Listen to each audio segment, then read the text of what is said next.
dalam ilmu psikologis massa Pak ya, jadi kadang-kadang lobby itu juga tidak mesti harus kita expose ya, tetapi endingnya, finalnya, hasilnya yang kita itu lebih penting ya. Pada malam itu bukan hanya malam itu saja, karena Bu Sri Mulyani juga kemarin kita undang ke Istiqlal ceramah, kemudian juga buka puasa, jadi hampir setiap hari kami ketemu Bapak. Dan sayalah yang mungkin memberi masukan pertama bahwa setelah kami melakukan studi yang sangat mendalam sistem penganggaran di kementerian kami, ternyata banyak hal yang perlu kita lakukan. Efisiensi, mungkin bukan efisiensi, tapi relokasi anggaran lah. Banyak sekali kepentingan kita yang lain, tapi kok itu masuknya ke misalnya penerbangan, ya, ke transportasi dan seterusnya. Dan akhirnya kami rapat dengan para eselon 1 Kementerian Keuangan dengan meminjam sistemnya beliau untuk menyisir anggaran-anggaran mana yang paling efektif untuk bisa kita lakukan di Kementerian Agama. Jadi sistemnya Kementerian Keuangan itu mungkin kementerian pertama yang dapat adalah kami dari Kementerian Agama, bahkan diantar oleh Pak Sekjen dan Wakil Menteri Keuangan datang di kantor kami Pak ya. Nah, saya yakinkan kepada Ibu Sri Mulyani bahwa apa yang kami usulkan ini sudah melalui penelitian saya. Percayalah bahwa ini tidak usah dianalisis lagi. Ya, saya tidak takut masalah demonya segala macam, tetapi ini sangat real dibutuhkan oleh Kementerian Agama ya. Setelah saya menceritakan banyak hal, dan pada akhirnya kesimpulannya bahwa insya Allah Pak, tolong segera majukan secepat mungkin. Hadir Pak Sekjen Kementerian Keuangan, hadir Pak Dirjen kami pada waktu itu, berapa yang perlu kita lakukan efisiensi. Bahkan bukan hanya itu Pak, yang kami lobby, saya juga memperdengarkan keluhan kami kepada beliau. Ya, betapa perlunya keadilan ini ditegakkan. Pertama, saya juga mengeluhkan tentang madrasah Bapak Ibu. Ya, saya agak emosional di sini. 42% ribu pondok pesantren di bawah Kementerian Agama yang mengelola berapa madrasah kita semuanya itu. Ya, sekitar 20.000 lebih madrasah Pak. 90% sekolah Kementerian Agama itu adalah swasta. Di seberang jalan itu ada sebuah sekolah yang namanya sekolah negeri, tanahnya dibelikan oleh negara, bangunannya dibangunkan oleh negara, gurunya diangkatkan oleh negara, bahkan sampai pada tata usahanya cleaning service kan dipegawai-negerikan oleh negara, perpustakaannya dibelikan oleh negara, sampai kepada touchable seperti ini juga dihadirkan oleh negara. Kemudian juga renovasinya juga oleh negara, kemudian biaya operasionalnya oleh negara. Sementara di seberang jalan di situ ada namanya madrasah, nempel di dinding masjid, ya, gurunya diajar oleh kiainya sendiri, guru bantunya hanya 100.000 per bulan. Sementara di sebelah itu adalah 4.500.000 per bulan, dan itu pun juga sering demo untuk minta tunjangan macam-macam. Yang gaji 100.000 nggak pernah demo. Dengan tekun mereka mengajar anak itu. Perpustakaannya nggak ada, laboratoriumnya nggak ada, ya, cleaning service-nya apalagi. Sama-sama anak bangsa. Nah, 90% sekolah di Kementerian Agama itu adalah sekolah swasta. Yang di samping kanan ini adalah negeri. Ini anak bangsa juga. Siapa tahu neneknya para santri ini lebih banyak terbaring di Taman Makam Pahlawan daripada mereka-mereka yang di sana. Jadi sekian puluh tahun Republik ini, madrasah diperlakukan seperti ini. Ini kalau dipotong lagi 12 triliun, apa artinya Bu? Ya, jadi dia tersentuh. Kami menyampaikan ini. Jadi saya minta bukan hanya ini, bahkan kalau perlu apa yang ada sekarang ditambahin untuk memberikan subsidi terhadap sekolah ini. Ya, jangan ada pendoliman sesama anak bangsa. Jadi saya sampaikan seperti itu, dan alhamdulillah beliau seorang pendengar aktif. Maka itu cepat deh suratnya Pak Nasir masuk. Besok rapat dengan Pak Sekjen Bapak. Hasilnya seperti apa? Mudah-mudahan apa yang kita harapkan bersama. Dan kami juga mohon kepada Komisi 8 Bapak, dengan caranya di sini kan ada fraksinya. Mohon nanti ada undang-undang Sekdiknas ya, akan diperbaiki ya. Bagaimana supaya anak bangsa yang namanya siswa-siswa madrasah ini diperlakukan secara adil di negerinya sendiri. Ya.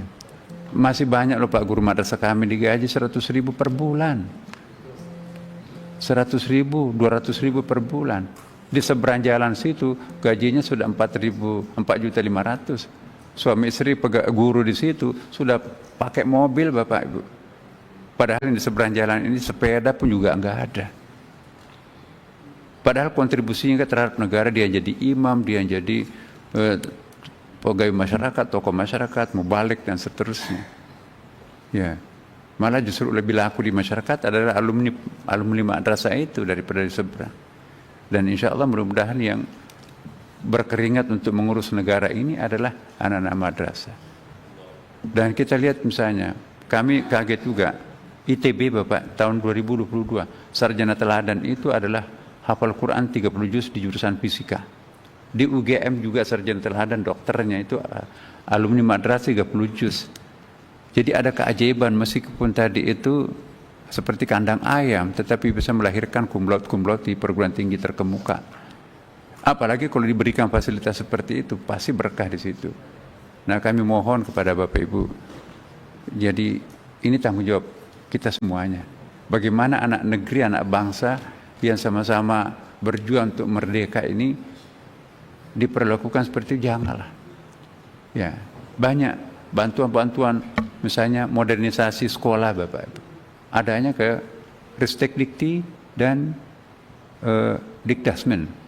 Mana giliran kami Kementerian Agama dapat ya percobaan dulu di sekolah umum. Nah, jadi apakah maksudnya nanti ini seperti apa, Allahu a'lam. Tetapi kami salut bahwa ulama kita, ustadz-ustadz kita itu tidak pernah mengeluh. Dan kita sangat bersyukur, berterima kasih Pak Prabowo ini punya concern dalam hal ini sehingga mendirikan sekolah sekolah rakyat, dan mudah-mudahan terjangkau pesantren. Jangan-jangan nanti bukan pondok pesantren juga dilibatkan, aslinya kembali harus jadi penonton lagi dengan lembaga baru. Nah, janganlah kiranya madrasah jadi penonton di negerinya sendiri, padahal mereka juga berkeringat untuk melayani masyarakat. Makasih. Baik, kami ingin Pak Menteri berkonsentrasi revisi Undang-Undang Sisdiknas yang mulai berkembang pembahasan di sana. Madrasah akan masuk ke Kementerian Dikdasmen.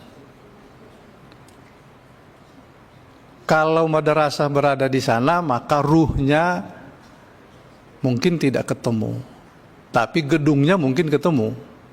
Yang kita tangiskan tadi itu.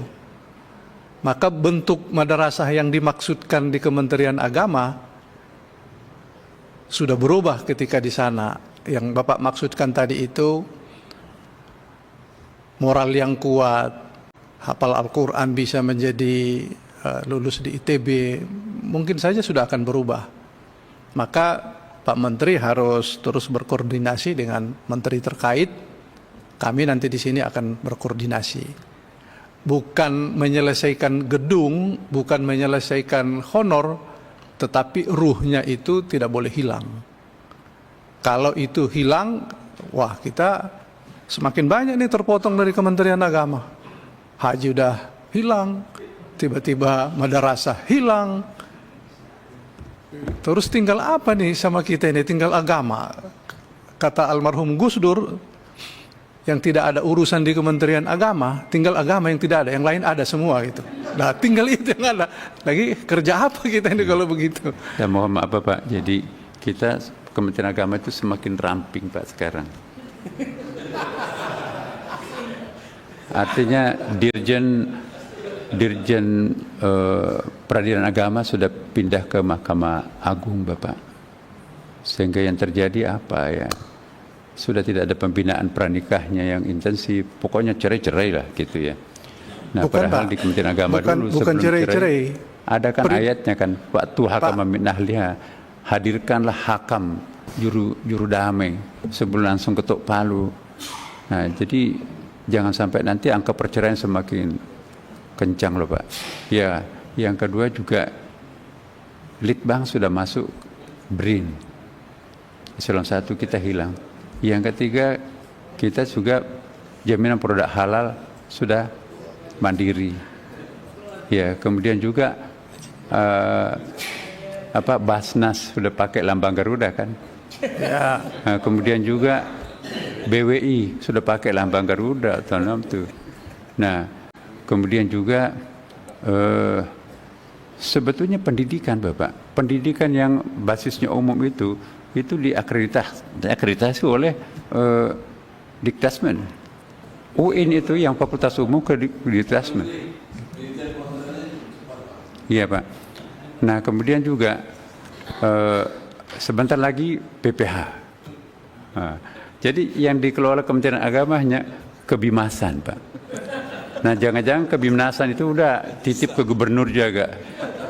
Udah Kementerian Agama mana fungsinya? Jadi pimpinan. Padahal kalau kita baca ini, Pak, kalau kita baca sejarahnya Kementerian Agama oleh Pak Rashidi, kehadiran Kementerian Agama itu adalah jembatan yang menjembatani Piagam Jakarta dengan Pancasila. Nah itu, Pak. Jangan diragukan kami tidak ikhlas, ikhlas beramal, Bapak. Nah, tapi yang penting buat kita adalah kalau ini tidak urusan ikhlas, Pak, harus diyakinkan. Jangan menyerah kalau ini, Pak. Nah, hilang nih. Kita perpanjang dulu 30 menit. Ya. Apa Pak Kiai Maman apa? Ya, enggak. Jadi justru persoalannya itu di slogan itu, ikhlas beramal. Jadi sebaiknya Bapak ganti aja tuh Pak, ikhlas beramal. Karena kita melihat sebenarnya positioning Kementerian Agama itu udah jelas pasti dan tidak mungkin dibubarkan. Soal perampingan itu sebenarnya menunjukkan bahwa ada harapan besar Kementerian Agama. Kritik kepada Kementerian Agama itu cuma dua, tidak mau atau tidak mampu. Jadi banyak sekali ketidakmampuan teman-teman di Kementerian Agama untuk mengelola bidang-bidang itu. Atau saya lihat, saya pernah WA ke Sekjen, saya bilang Pak Sekjen, dengan komposisi menteri dan Pak Sekjen beberapa dirjen, ini komposisi terbaik yang saya lihat. Tapi persoalannya bahwa Pak, mau nggak Kementerian Agama berubah? Nah, inilah sebenarnya tantangan bagi kita. Seperti itu, saya pernah mengkritik di awal saya periode di DPR bagaimana nganggap Kementerian Agama bisa berubah. Wong tempat parkirnya jajah macet, lalu gedung yang masih keramik temboknya itu Kementerian Agama. Nah, artinya Bapak, Komisi 8 punya komitmen besar untuk menjadikan Kementerian Agama ini lebih eksis dan melahirkan prestasi. Sehingga cara beragama kita betul-betul harus tadayun ala makna la tadayun al harf.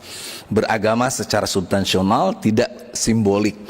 Nah, oleh sebab itu sekali lagi Pak Ketua Komisi, saya harap isu-isu besar seperti begitu rampingnya kita dan sebagainya, tapi persoalan Kementerian Agama ini akan menjadi persoalan yang sangat-sangat substansional dan akan dibutuhkan. Yakinkan itu dengan prestasi dan SDM yang berkualitas dari Kementerian Agama. Kita Komisi 8 akan selalu mendukung Kementerian Agama. Asal slogannya diganti bukan ikhlas beramal, tetapi justru harus berkualitas, beramal yang berkualitas. Terima kasih. Baik Pak Kiai Maman. Ya, nanti kita cobalah kalau disepakati ya siap berjuang lah slogannya.